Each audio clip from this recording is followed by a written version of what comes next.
xibaar yu wér te wóor ca tàng-tàng ba abonnez-vous pour ngeen di mën di jot suñuy vidéo. jërë ngeen jëf ci ànd ak ñun chaîne bii di Buzz 221 HD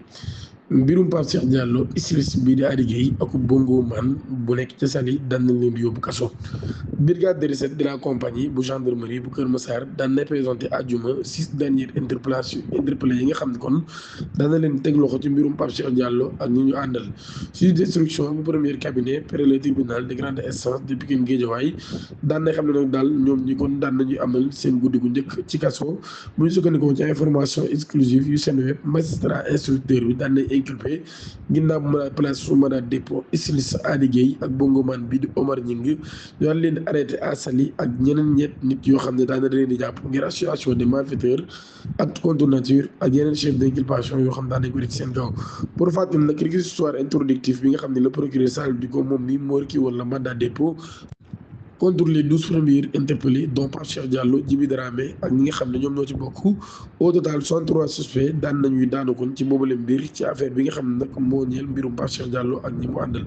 ci loolu ci la ñu jàllee ci beneen mbir booru jigéen bi nga xam ne njëkk nañ ko tëj ci loi bu bees bi moom tëj nañ ko juróom-benni ati kaso ak ñaari millions yoo xam ne daf koy tëdd mi ngi wuñ turu Mbaye Diouf di premier homosexuel boo xam ne condamné nañ ko ci tribunal grande instance bu Pikine Guédiawaye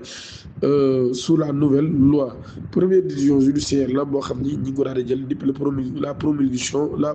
promulgation de la loi durcissant la répression des actes contre nature. Le tribunal de grande instance de Pikine Guédiawaye day daan nañ condamné àjjuma ci suba gi Mbaye Diouf ci juróom-benn weer ati kaso yoo xam ne daf koy tëdd loolu yi ak amende bu toll ci ñaari millions de francs CFA bu ñu sukkandikoo ci ay sources ci Seneweb nag daal moom mi ñu ngi ko daal di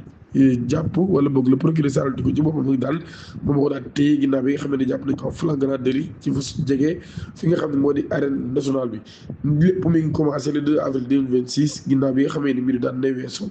Assadia di ab conducteur d'engin lourd domicilié à Pikine s'est rendu comme à son habitude dans un jardin situé à réserve des Technopoles en face à l'arène nationale pour rendre visite à un ami vers 18h. ñaari nit de sexe masculin nag daal ñu daal di pénétrer dans le jardin et s'enfoncent dans les herbes. Leur comportement suspect